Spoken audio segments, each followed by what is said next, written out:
3 worst and 4 best German luxury SUVs in 2025. Consumer Reports just flagged a German luxury SUV you probably test drove last month. 2 more are losing 60 to 70% in 5 years, but 4, by engine code, are safe to own past 100,000 miles. I've got the proof. Here's the truth. I pulled data from Consumer Reports, CarEdge, JD Power, and real owner receipts, ranked by reliability scores, depreciation curves, and repair costs. 3 are financial traps. 4 are safe bets.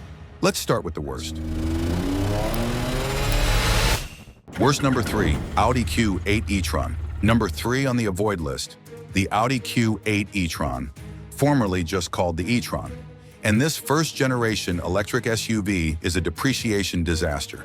Here's the reality. This thing is losing value faster than almost any luxury SUV on the market. We're talking among the worst 3-year resale performers in the entire segment. Let's break this down. Why? 3 reasons. First, charging speed. When this came out, 150 kilowatts felt fast. Now, new EVs are hitting 250, even 350 kilowatts. You're stuck waiting while newer cars zoom past you at the charger. Second, range anxiety. The Q8 e-tron gets around 250 miles of real-world range. That was competitive in 2019. In 2025, it's average at best. Third, and this is the killer, Audi's already moved on. The new Q6 e-tron is here with better tech, faster charging, and more range. That makes the Q8 e-tron yesterday's news. I talked to a dealer who said, and I quote, "First-generation luxury EVs are financial suicide. Trade-ins? We take whatever we can get." Here's the real reason this hurts. So if you bought one new 3 years ago for $80,000, you're looking at trade-in offers around $35,000 to $40,000. That's a $40,000 to $45,000 loss in 3 years. One owner emailed me his CarMax offer. He paid $82,000 in 2022. 3 years later, CarMax offered him $38,500. He thought they made a mistake. They didn't. Now, is it a bad car to drive? No. The cabin is gorgeous. The ride is smooth. Audi's build quality is solid. But as an ownership proposition, you're watching your money evaporate. My advice, if you want an electric Audi SUV, wait for the Q6 e-tron. Better tech, better charging, better resale. Skip this one. Q8 e-tron owners, what's your trade-in offer? Drop it below. And if you think that depreciation is bad, wait until you see what's happening to the #1 SUV on the avoid list. The repair bills are piling up, and Consumer Reports just issued a warning. Stick around. Worst number 2, BMW iX. Number 2, the BMW iX. And this one hurts because it's actually an incredible car to drive, but the numbers don't lie. The iX is losing 52.3% of its value after just 3 years. Projected 5-year depreciation, around 70%. That means if you bought an iX for $90,000, you're looking at a $27,000 car in 5 years. Look at this chart. Why is this happening? First, the sticker shock. The iX starts around $88,000 and can easily hit $110,000 with options. That's a lot of money. And luxury EVs are in a price war right now. New models keep undercutting each other. Second, software anxiety. Owners are reporting glitches, infotainment freezes, over-the-air updates that don't always fix things. And when you're paying 6 figures, that's unacceptable. One owner posted on a BMW forum, "My iX rebooted itself 3 times during a 200-mile road trip. Navigation went black. Climate control reset. I paid $105,000 for this." Third, the EV market is moving fast. BMW's already working on their Neue Klasse platform with 800-volt architecture, 400 kilowatt charging, and better efficiency. That makes the current iX feel like a beta test. Here's where it gets interesting. Now here's the twist. Edmunds named the iX the best luxury EV SUV. They tested real-world range and got 377 miles, better than most Teslas. The ride quality is phenomenal. The cabin is like a luxury lounge. If you're leasing, this is a fantastic car. But if you're buying, you're taking a massive financial hit. So here's my take. Lease the iX if you love it. Enjoy the tech, the range, the luxury. But do not buy it outright unless you're okay watching $50,000 to $60,000 disappear. iX owners, I want to hear from you. Real-world range? Trade-in offers? Drop your receipts in the comments. Now, the #1 SUV to avoid has a Consumer Reports reliability warning. Owners are reporting transmission problems, infotainment crashes, and electrical gremlins. And it's from a brand you'd never expect. Here it is. Worst #1, Mercedes-Benz GLE. And the #1 German luxury SUV to avoid in 2025, the Mercedes-Benz GLE. Now, before the GLE fans attack me in the comments, let me explain. This is based on Consumer Reports 2025 reliability data, and they just slapped a reliability warning on the 2025 GLE. Let's break down what owners are reporting. Transmission issues, shuddering, hesitation, rough shifts, infotainment crashes, the massive MBUX screen freezing or rebooting while you're driving, climate control failures, AC blowing hot, heater not working, brake problems, premature wear, squealing, even some early failures, and electrical gremlins, random warning lights, accessory failures, sensors going haywire. One owner sent me his repair invoice, $4,200 for an infotainment module replacement at 48,000 miles. Not covered under warranty because Mercedes said it was physical damage. Even though he never touched it, it just stopped working. Here's the real reason this is complicated. Now here's the thing. The GLE is also Edmunds' top-rated midsize luxury SUV. They love the interior, the tech, the comfort.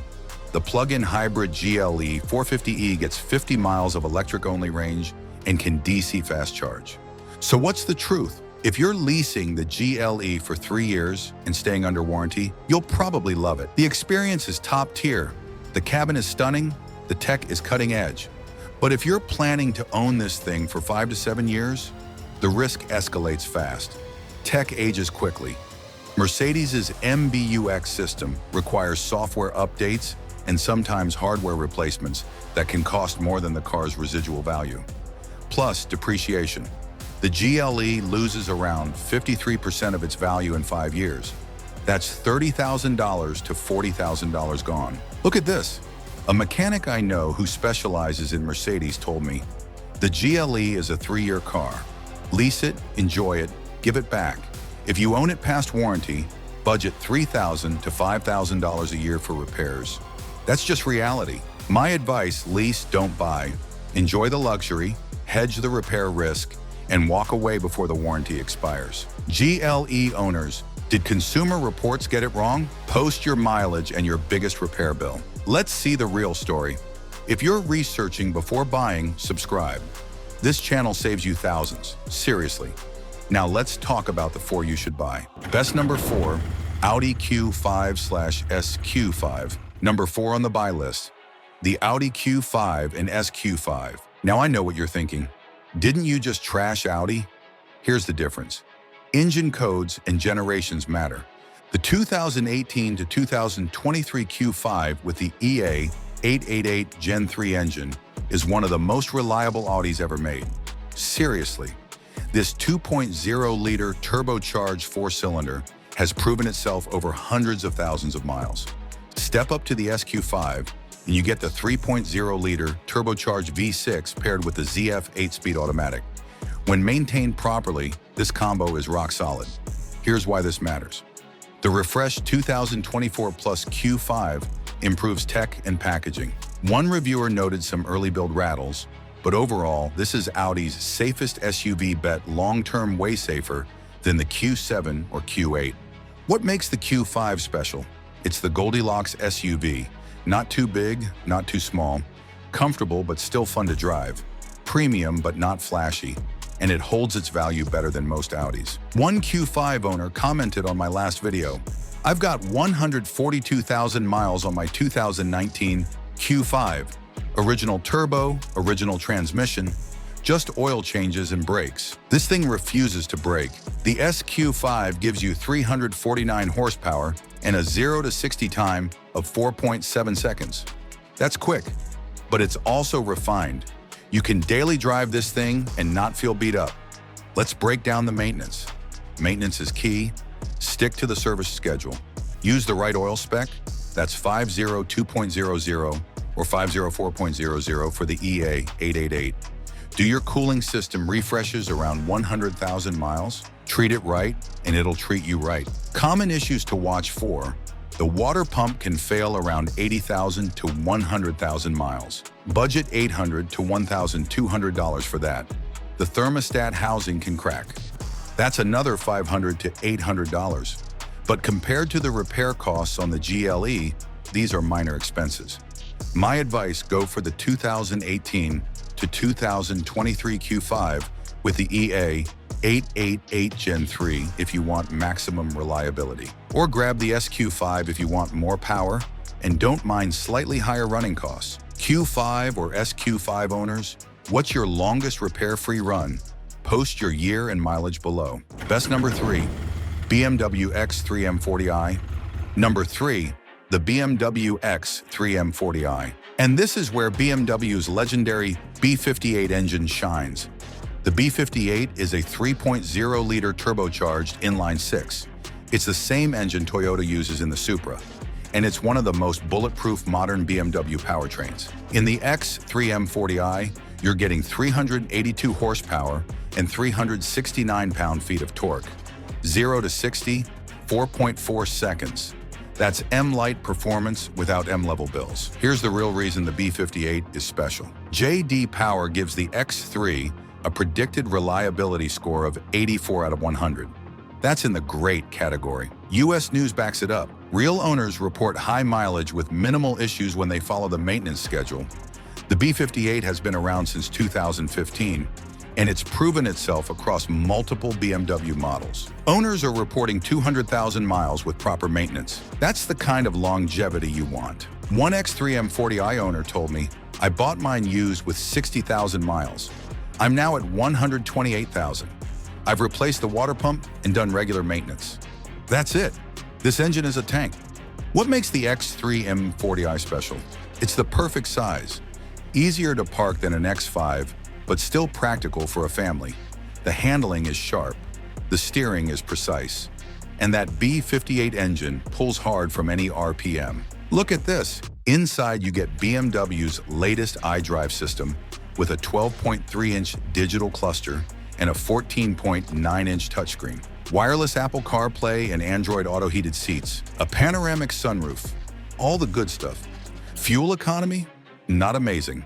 You're looking at around 23 combined, but you're not buying this for gas mileage. You're buying it for the driving experience.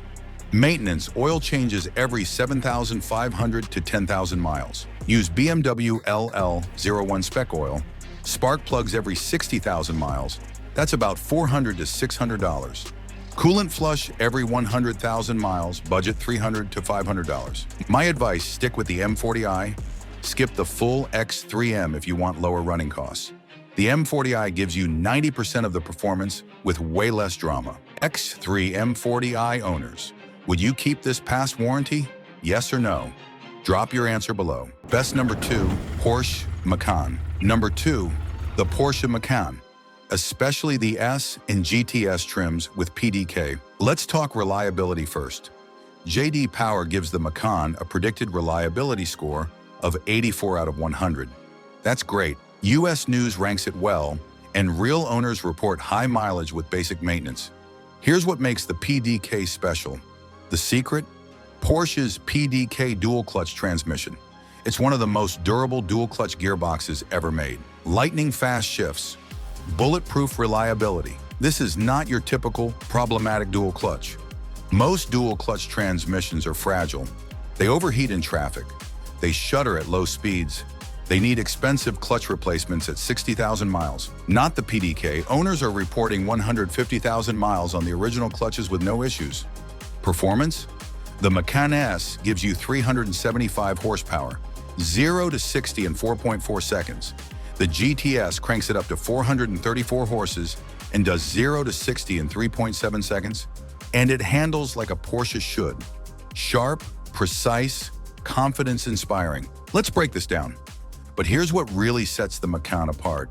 It's the best driving SUV in this class, period.